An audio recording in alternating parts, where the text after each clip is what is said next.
जय हिंद दोस्तों, मैं विक्रम आपका भाई आपका दोस्तों आज हम बात करेंगे प्रश्नावली 5.8 के क्वेश्चंस की। तो बिना समय गवाए चलिए शुरू करते हैं। पहला क्वेश्चन आपको दिया गया है फलन f(x) बराबर x² plus 2x minus 8। x का मान जो है वो -4 और 2 के बीच का, और इन दोनों को भी इंक्लूड करना है, जिसे हम समवर्त अंतराल बोलते हैं। के लिए रोले प्रमेय सत्यापित कीजिए, यानी रोले प्रमेय आपको सत्यापित करनी है। तो 3 स्टेप मैंने लास्ट वीडियो में बताए थे आपको कि रोले प्रमेय को सत्यापित करने के लिए क्या करना पड़ता है। तो यहाँ पर देखिए किस तरह से करना है। सबसे पहले दिया गया फलन क्या है, आपको एक क्वेश्चन में आपको पूरा करके बताता हूँ। दिया गया फलन f(x) बराबर x² प्लस 2x माइनस 8, ठीक है, ये आपको दिया गया फलन है। तो 3 केस हमने पढ़े थे, कौन कौन सा, समवर्त अंतराल के लिए, विवर्त अंतराल के लिए, और f(a) और f(b) बराबर होने चाहिए। जब ये तीनों केस को सत्यापित करता है तो हम कह सकते हैं कि ये रोले प्रमेय को सत्यापित करेगा। तो 3 स्टेप कौन कौन से हैं। पहला, दिया गया फलन f(x) एक बहुपद है। आपको ध्यान होगा 5वें अध्याय के शुरुआत में मैंने आपको बताया था कि कौन कौन सा फलन सतत होता है और कौन कौन सा सतत नहीं होता है। तो दिया गया फलन क्या है, एक बहुपद है, और बहुपद फलन क्या होता है, सतत या संतत। अतः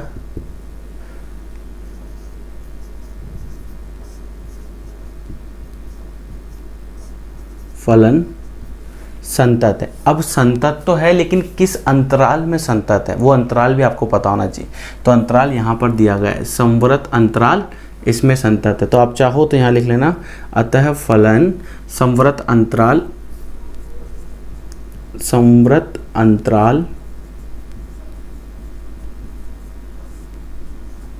-4,2 में संतत है। क्लियर, ये आपका पहला स्टेप हो गया। दूसरा स्टेप क्या है कि आपको जो फलन दिया गया है इसका f'(x) कितना हो जाएगा, 2x प्लस 2, समझ आ रहा है। इसका अवकलन करोगे तो कितना आएगा, 2x प्लस 2 विवर्त अंतराल -4,2, ब्रैकेट का ध्यान रखना बस, इसमें विवर्त अंतराल इसमें अवकलनीय है।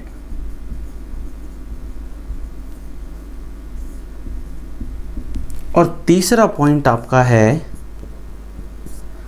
f(a) बराबर f(b) होना चाहिए, ठीक है। लेकिन यहाँ पर हम देखते हैं f(a) कितना है, a कितना है, -4 रखा, तो -4 का स्क्वायर प्लस 2 -4 -8, ये कितना हो जाएगा, 16 -8 कितना आया, 0।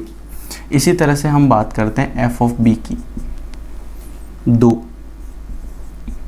2 का स्क्वायर प्लस 2 गुणा 2 -8, तो 4 प्लस 4 -8 कितना आया।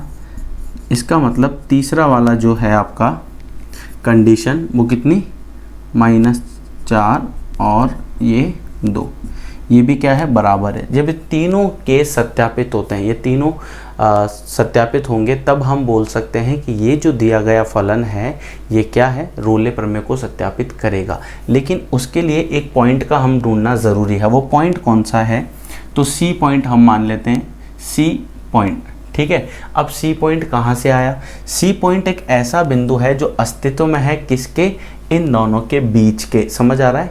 C बिंदु एक ऐसा है जो अस्तित्व में है। हम क्या करते हैं, f' को 0 के बराबर रखते हैं, ठीक है।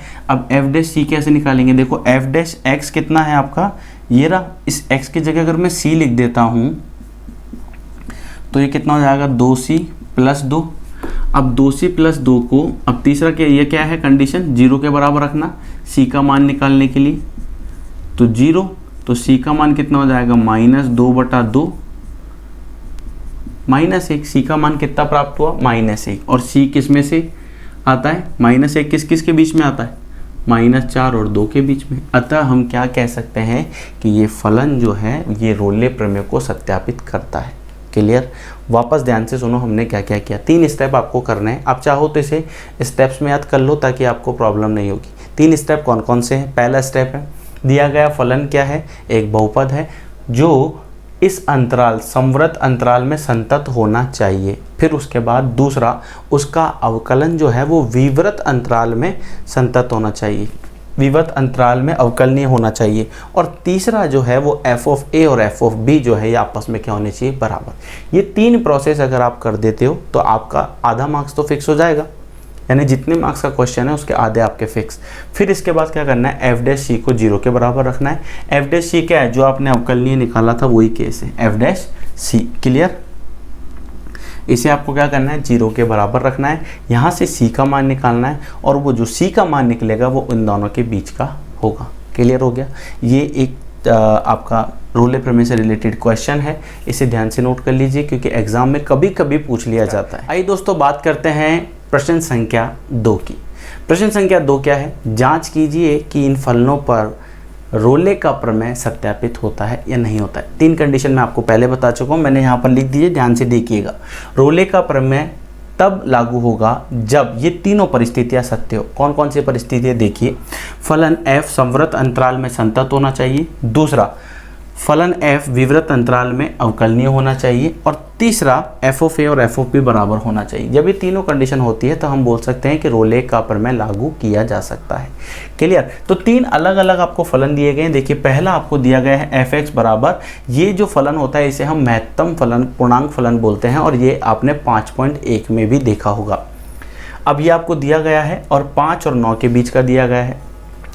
संवृत अंतराल आपको यहाँ दिया गया है। आपको ये पता होगा कि महत्तम पूर्णांक फलन जो है वो संतत नहीं होता है, ये हम 5.1 में अच्छे से पढ़ चुके हैं।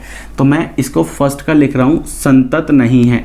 ठीक है, संतत नहीं है। ठीक, दूसरा इसका अवकलन अवकलनीय भी नहीं है, अवकलनीय नहीं है। और तीसरा है आपका f ऑफ a। तो आपको दिख ही रहा होगा कि अगर मैं 5 रखता हूँ और एक तरफ 9 रखता हूँ तो ये भी बराबर नहीं है। आपको क्लियर दिख रहा है यहाँ पर कि इन तीनों पर ना तो संतत है, ना अवकलनीय है, और ना ही यह क्या है, f ऑफ a और f ऑफ b बराबर है। तो इन तीनों केस जब लागू नहीं होंगे, तीनों परिस्थितियाँ सत्य नहीं है, तो आप डायरेक्ट बोल सकते हो कि क्वेश्चन जो है यहाँ पर ये जो दिया गया फलन है इस पर रोले का प्रमेय सत्यापित नहीं होगा या लागू नहीं होगा। क्लियर हो गया? एक चीज़ और, ये आपका फर्स्ट क्वेश्चन था, सेकंड आपका होमवर्क है, क्योंकि सेम ऐसा का ऐसा ही क्वेश्चन है, कोई चेंजेस नहीं है, सिर्फ यहाँ पर अंतराल जो दिया गया है वो इसने चेंज किया है। तीसरा क्वेश्चन आपको दिया गया है f(x) बराबर x² माइनस x के लिए x का जो मान है वो 1 और 2 के बीच का, जिसमें 1 और 2 को भी लेना है। तो पहला केस सिंपल सा क्या है कि क्या ये संतत है, तो दिया गया फलन f(x)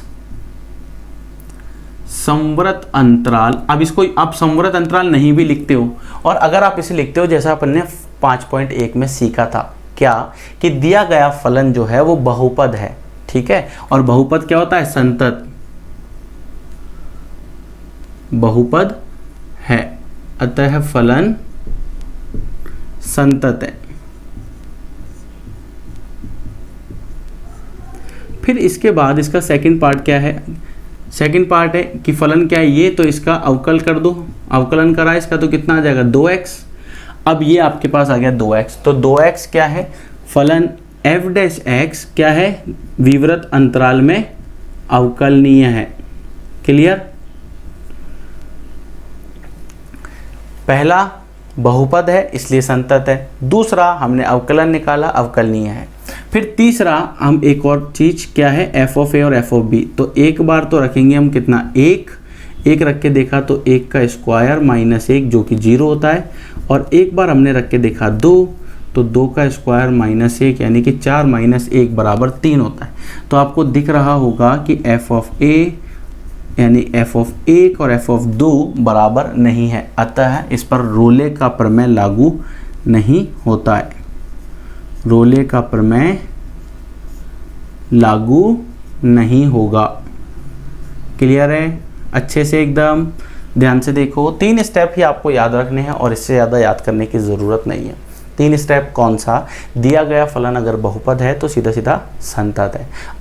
इसके अलावा कि दिया गया फलन जो है वो दिए गए संवृत अंतराल के अंदर क्या होना चाहिए? संतत होना चाहिए। और इसके बाद क्या होना चाहिए? इसके बाद दूसरा है कि f डैश एक्स, ये बोल सकते हो कि दिया गया फलन जो है वो विवृत अंतराल के अंदर अवकलनीय होना चाहिए। और तीसरा और लास्ट f ऑफ a और f ऑफ b बराबर होने चाहिए। तीनों सत्य होते हैं तो आप बोल सकते हो रोले का प्रमेय लागू होगा, अगर नहीं होते हैं तो आप बोल सकते हो रोले का प्रमेय लागू नहीं होगा। क्लियर है? चलिए नोट कर लीजिए। आइए दोस्तों बात करते हैं प्रश्न संख्या 3 की। आपको दिया गया है यदि फलन एक संतत अवकल फलन है, यदि f डैश एक्स किसी भी बिंदु पर शून्य नहीं होता है तो यह सिद्ध कीजिए कि f ऑफ -5 बराबर नहीं होता है f ऑफ 5 के। बहुत ही सिंपल कंसेप्ट है, बहुत ही सिंपल कंसेप्ट। आप ध्यान से देखिए, अगर हम बात करें फलन की तो दिया गया फलन, अब यहाँ पर आपको कोई फलन दिया गया है क्या? नहीं दिया गया है, लेकिन यह बता रहा है कि यहाँ पर एक संतत अवकल फलन है। तो आप सिंपल सा क्या बोल सकते हो कि फलन जो है वो क्या है? संतत है। ठीक है। दूसरा वाला केस क्या होता है? अवकलनीय है। अवकलनीय है। अब तीसरे केस की अगर हम बात करें तो तीसरा केस मतलब C एक ऐसा बिंदु है जो इस अंतराल के बीच का है। C एक ऐसा बिंदु है जो इस अंतराल के बीच का है। अब वो C बिंदु अस्तित्व में है तो हम उसे किस तरह से लिखेंगे? तो हम तीसरा, अब यहाँ पर जो कंसेप्ट लगेगा ना वो किसका लगेगा? माध्यमान प्रमेय का। माध्यमान प्रमेय से क्या होता है? f of b minus f of a बटा b माइनस a। ठीक है। क्या होता है फॉर्मूला मैं आपको बता देता हूँ, f of b minus f of a बटा b माइनस a। ये क्या होता है? ये होता है f डैश c का मान।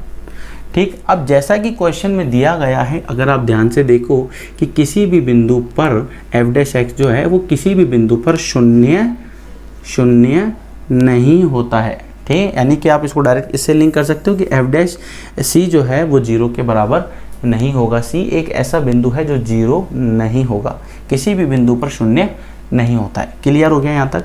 अब चलिए यहाँ पर हम इसके मान रखते हैं। तो f ऑफ b की अगर हम बात करें तो आप देख सकते हो b कितना है? 5।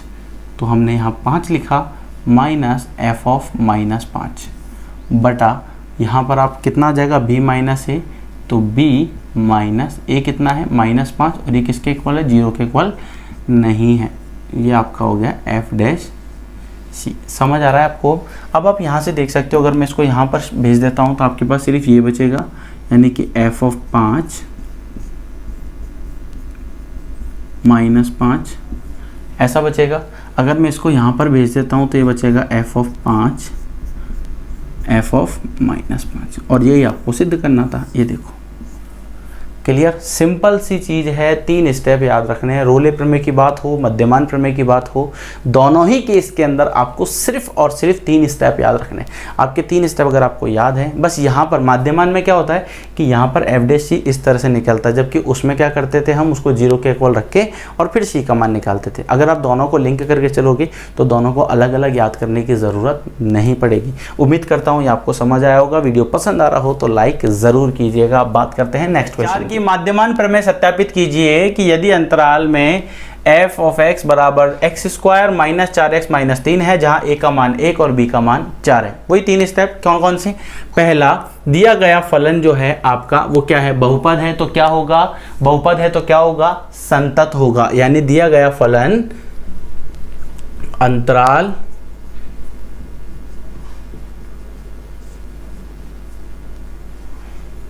a, b में संतत है। फिर फलन का दूसरा क्या होता है? अवकलनीय। अवकलनीय के लिए हम क्या निकालते हैं? f डैश एक्स बराबर कितना आ गया? 2x minus 4। विवृत अंतराल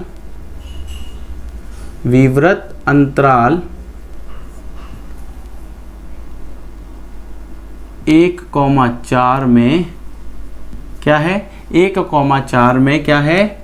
अवकलनीय है। अवकलनीय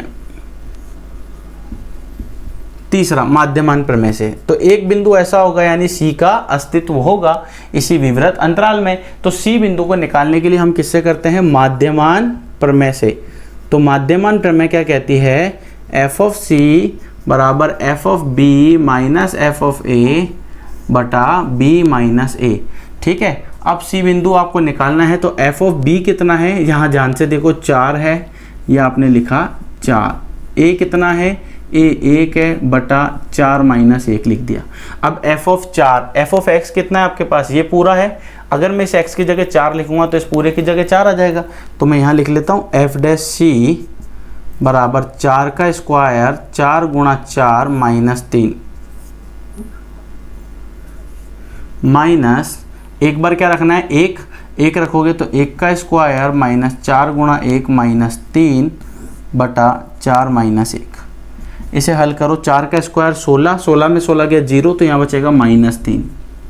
फिर ये माइनस आ गया 3, माइनस 3 और माइनस 4 कितना होता है, माइनस 7।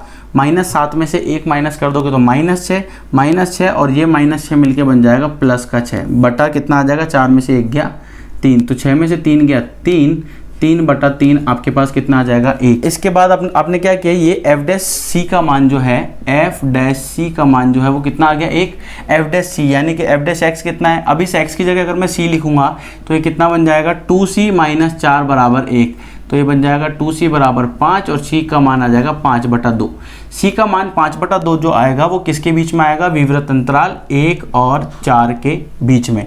1 और 4 के बीच में, क्यों, क्योंकि अगर आप इसे हल करोगे तो 2.5 आएगा। 2 देखिए 5/2, तो 2 दूना 4, 2 पंजे 10 और 2.5 जो है वो इसके बीच में आता है 1 और 4 के बीच में। इसलिए इस पर ये इसने क्या कहा था आपको कि माध्यमान प्रमेय से सत्यापित करना था और ये हमने कर दिया। क्लियर, इसे अच्छे नोट कर लीजिए। अब हम बात करते हैं इसके नेक्स्ट क्वेश्चन की। आइए दोस्तों बात करते हैं प्रश्न संख्या 6 की। प्रश्न संख्या 6, इसके पहले जो 5वां है वो आपका होमवर्क है क्योंकि वो 4 के जैसा है। प्रश्न संख्या 6 में दिया गया है कि जो दूसरे वाले क्वेश्चन के अंदर आपको 3 फलन दिए गए थे, ये वाले, इनकी माध्यम प्रमेय के अनुपयोगिता की जांच करनी है। तो 2 स्टेप को हमारे को याद रखना है क्योंकि तीसरा स्टेप जो है वो ही एक अलग होता है। 2 स्टेप क्या थे कि फलन f समवर्त अंतराल में संतत हो, फलन f विवृत अंतराल में अवकलनीय हो। ये 2 चीज़ अगर है तो हम बोल सकते हैं कि माध्यमन लागू हो सकता है। ठीक है, अगर हम यहाँ बात करें, देखिए मैंने यहाँ बिल्कुल शॉर्ट में लिख लिया है संतत और अवकलनीय। पहला फलन संतत है तो उसके लिए हाँ लिख देंगे और नहीं है तो ना लिख देंगे। इसी तरह दूसरा फलन और तीसरा फलन, तो ये शॉर्ट में आपका काम हो जाएगा। तो पहला फलन की अगर हम बात करें एफ एक्स बराबर ये वाला फलन, x का मान जो है वो 5 और 9 के बीच में होगा समवर्त अंतराल में। तो चूंकि ये एक महत्तम पूर्णांक फलन है अतः आप कह सकते हो कि ये संतत नहीं होगा और ये अवकलनीय भी नहीं होगा। दिए गए अंतराल में ना तो संतत है और ना ही दिए गए अंतराल में ये अवकलनीय। क्लियर हो गया। फिर इसके बाद अगर हम बात करें दूसरे फलन की, तो दूसरा फलन इसका भाई तो है, कोई अलग तो है नहीं, तो ये भी क्या है, नहीं हुआ और ये भी क्या है, नहीं होगा, यानी कि ना तो संतत है और ना ही अवकलनीय। तीसरे फलन की हम बात करें तो ध्यान से देखो कि तीसरा फलन बहुपद है और बहुपद फलन अगर है तो आप इसको क्या बोल सकते हो कि संतत है, क्योंकि दिया गया फलन बहुपद है। ठीक है, क्या अवकलनीय है, बिल्कुल है। आप देख सकते हो एफ डैश एक्स बराबर मैं यहाँ पर 2x लिख सकता हूँ, तो दोनों इसमें लागू हो रहे हैं, यानी कि इसका मतलब इसमें माध्यमान प्रमेय लागू हो सकती है। बाकी के दो फलन हैं उनमें माध्यमान प्रमेय लागू नहीं होगी। वीडियो पसंद आया हो तो like, subscribe, share and comment करना ना भूलें। इस वीडियो में फिलहाल इतना ही। नेक्स्ट वीडियो में फिर मुलाकात होगी इसके नेक्स्ट उदाहरण के साथ और फिर हम बात करेंगे विविध प्रश्नमाला की। इजाज़त दीजिए, अगली वीडियो में फिर मुलाकात होगी एक नए और धमाकेदार टॉपिक के साथ। जय हिंद।